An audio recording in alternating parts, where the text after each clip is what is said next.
On s'attaque à un truc un peu plus léger aujourd'hui. Ça va pas nous faire de mal. Bonjour et ou bonsoir à tous et à toutes, c'est Little, j'ai le même t-shirt qu'hier. Et aujourd'hui dans Un jour un film, Rasta Rocket de John C'est dur à dire. Turteltaub. Sorti en 1993. John Turteltaub. Ce film nous raconte l'histoire de la création de l'équipe olympique de bobsleigh jamaïcaine. Le concept est très drôle. Cette comédie nous présente tout d'abord l'un des personnages principaux d'Eris Bannock, qui rêve de gagner les Jeux Olympiques à l'épreuve du 100 mètres. Suite à la chute d'un des coureurs durant la qualification aux Jeux Olympiques, Deris tombe avec ce coureur et du coup ne peut pas se qualifier pour les Jeux Olympiques. Deris va ensuite aller rejoindre son cousin Sanka Kofi, champion régional de pushcart de 7 années de suite. Le mec ne déconne pas. C'est l'un des plus drôles.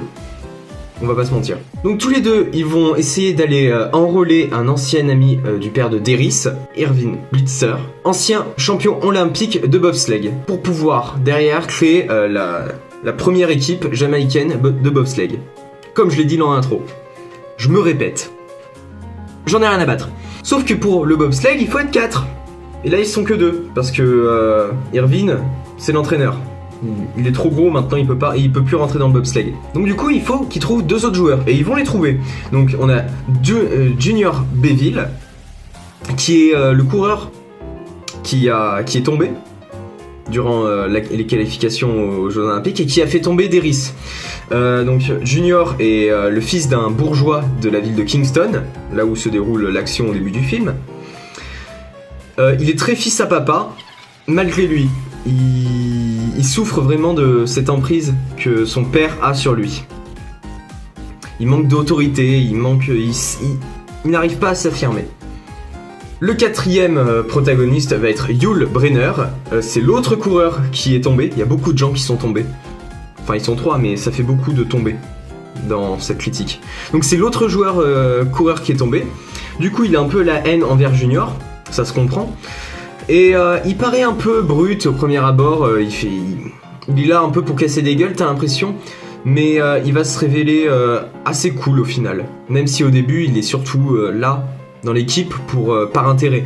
Il veut pas parler d'équipe, il veut pas parler de coéquipier, il veut juste se barrer de l'île et faire sa vie ailleurs, pour avoir un meilleur avenir. Dans ce film, la joie est omniprésente.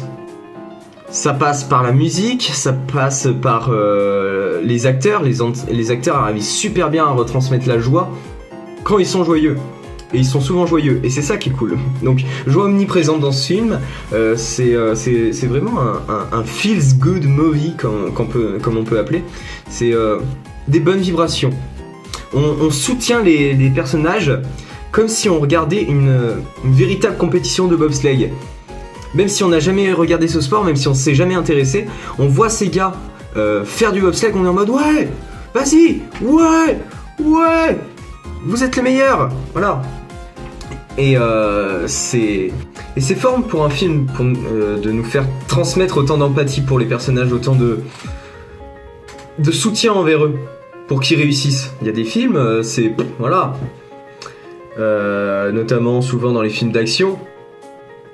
On a le héros, des fois on n'a pas envie de le soutenir parce que voilà, on sait qu'il va gagner, on sait qu'il va pas se faire toucher à aucun moment lors d'une fusillade. Il y a 30 personnes qui lui tirent dessus et personne ne le touche, lui il va juste lui mettre une balle, il va tuer 10 personnes, enfin. Ce genre de film, on n'arrive pas à beaucoup de soutien envers, on n'arrive pas à avoir beaucoup de soutien envers le héros parce que il n'en a pas besoin de notre soutien. Parce qu'il galère pas. Alors que ici, dans Rasta Rocket, ils ont besoin de notre soutien et le film arrive à nous dire donnez-leur votre soutien, ils en ont besoin. Donc ça c'est cool. On a du développement de personnages en veux-tu en voilà, c'est vraiment l'exemple parfait de film où t'as du développement de personnages partout. C'est genre chaque personnage a vraiment un développement. Donc alors, on a la quête de rédemption de l'entraîneur, Irvin. On a la réalisation du rêve pour Deris, rêve des Jeux Olympiques. On a la gloire de Sanka qui veut être sur une boîte de céréales.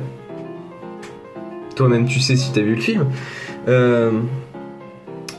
Yul cherche un meilleur avenir plutôt que de rester en Jamaïque dans un bidonville.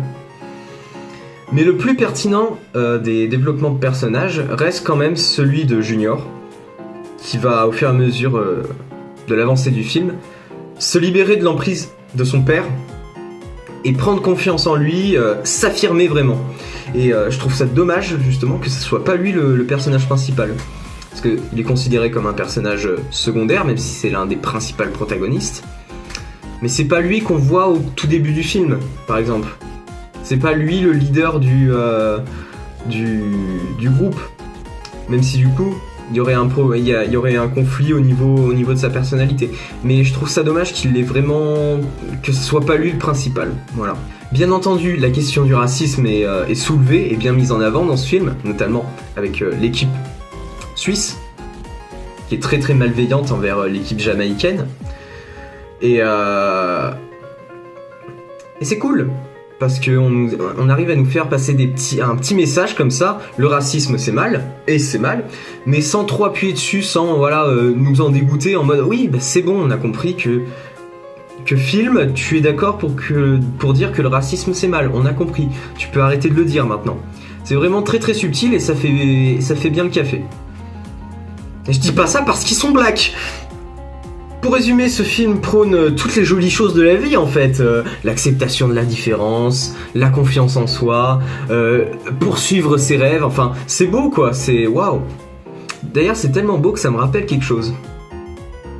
Ah bah ouais, tout s'explique. Évidemment, ça m'est sorti de la tête. Bah oui, non mais dans ce cas-là oui, effectivement. Voilà, c'était un autre épisode de Un jour un film, j'espère que ça vous plaît toujours autant. Vous savez très bien ce qu'il faut faire, évidemment. Il faut partager, il faut commenter, il faut mettre un pouce couleur post-it. Et voilà, j'ai tout dit encore une fois. Gros bisous.